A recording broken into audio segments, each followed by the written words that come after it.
So ayan, ngayong umaga ay hindi ako nakatulog masyado kagabi. Tapos nagyaya nito si Kano na lumabas kami dahil daw para daw kaming mga preso sa loob ng bahay na hindi lumalabas. So pumunta kami dito pero wala naman kaming bibilhin. So tapos na siya na itong magkape at kumain ng kanyang donut. Kaya nag-ikot-ikot kami dito sa loob ng grocery. Kaya kumuha kami ng basket para kunwari mayroon din kaming bibilhin, pero hindi ko alam kung anong bibili namin dito kasi nga wala ako sa mood dahil ang sakit-sakit ng ngipin ko. Kaya nga sabi niya sa akin magpa-dental na din ako, kaya lang need pa namin ng ilang Pa nga araw. daw siya, si daddy makapi pa. O makapi pa, antayin mo dag saglit, kamadali ka lagi. Ayan o, kakapi pa siya. Oo nga, maglalaro na nga tayo sa labas. Yee! Dali natin yung bola. Yee! Yee! Woo! Woo!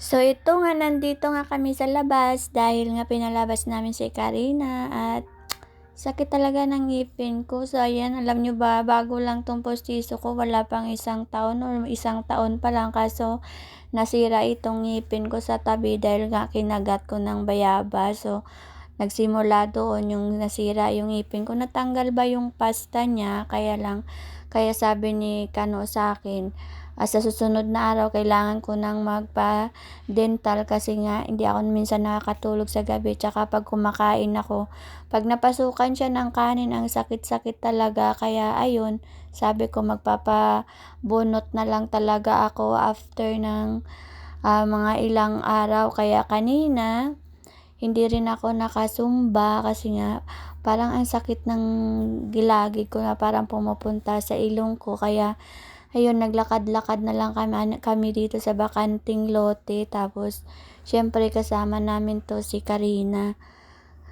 Tapos ayan, pinaglalaro namin siya dito, pinatakbo-takbo konti kasi para naman makapag-exercise siya, pero ako wala sa mood. So ayan, pinipilit ko lang, kaya sinamahan ko din sila. Kaya so, alam ni Kano pag wala ako sa mood kasi nakasimangot ako, tapos hindi ako masyadong nagsasalita. Pero alam niya naman yun dahil masakit nga yung ngipin ko.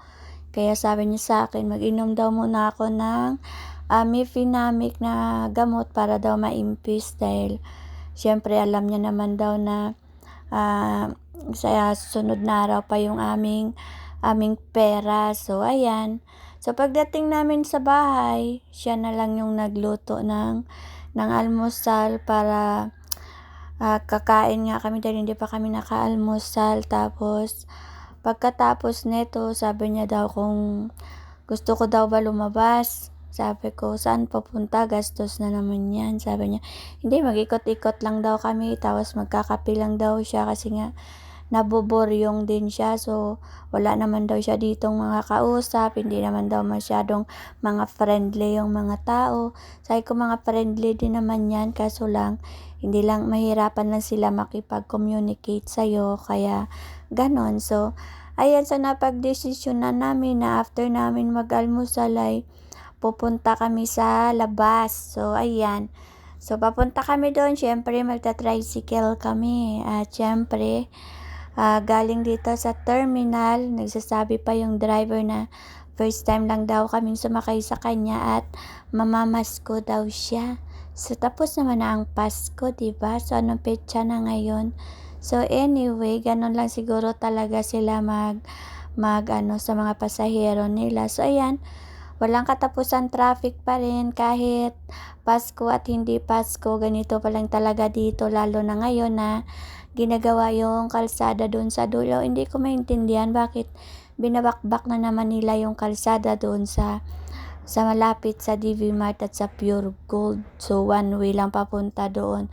So, ayan na, andito na kami at nag-order lang ako ng 2 slice ng pizza sa Angel Pizza. Tapos siya, nagkape nga siya. So, ito lang yung ginawa namin dito at talagang parang Pasko pa rin kasi nga may mga packaging pa talaga sila ng Pasko, ng Christmas. So, ayan, after namin dun, nag-inom at kumain ng pizza, nag-ikot-ikot nga kami dito sa grocery. So, siyempre dala-dala din kami kunwari ng basket para daw kunwari mayroon kaming bibilhin, pero wala talaga. At sabi ko nga sa kanya, gusto ko na ngang umuwi, pero siyempre kakarating-rating lang namin dito at siyempre pag nasa bahay na kami, wala, magtitinginan na lang kami. Kaya ayun, nag-ikot-ikot lang kami dito at siyempre tingin-tingin kami ng kung ano-ano dito. So ayan, nadaanan nga namin tong mga dishwashing liquid dito at napabili nga ako. So, talaga namang iba na talaga yung mga hilig natin, no, kapag tumatanda na pala tayo. So, ayan, mas gusto ko pa talagang bilhin yung mga panglaba at panglinis kaysa sa kung mga ano-ano dyan. So, ayan, kumuha ako nito ng isa para mayroon kami doon sa bahay. Tapos, tumingin siya ng damit ni Karina. So, gusto niya daw bilhan si Karina ng damit na to. So, sabi ko baka sirain lang ni Karina kasi hindi siya sanay na may damit. So, ayan, mga 295, 395 yung presyo. So, ayan, nag-ikot-ikot lang kami dito at pagkatapos nito ay uuwi na din kami ng bahay namin. Kasi nga, syempre, alam nyo na, minsan kailangan nating lumabas para makahalangap ng fresh na hangin. So, ayan lang sa ngayong update. Medyo wala tayo sa mood dahil masakit ang ngipin ko. So, ayan lang ang ating update ngayon at maraming salamat sa iyong suporta sa ating page at God bless everyone.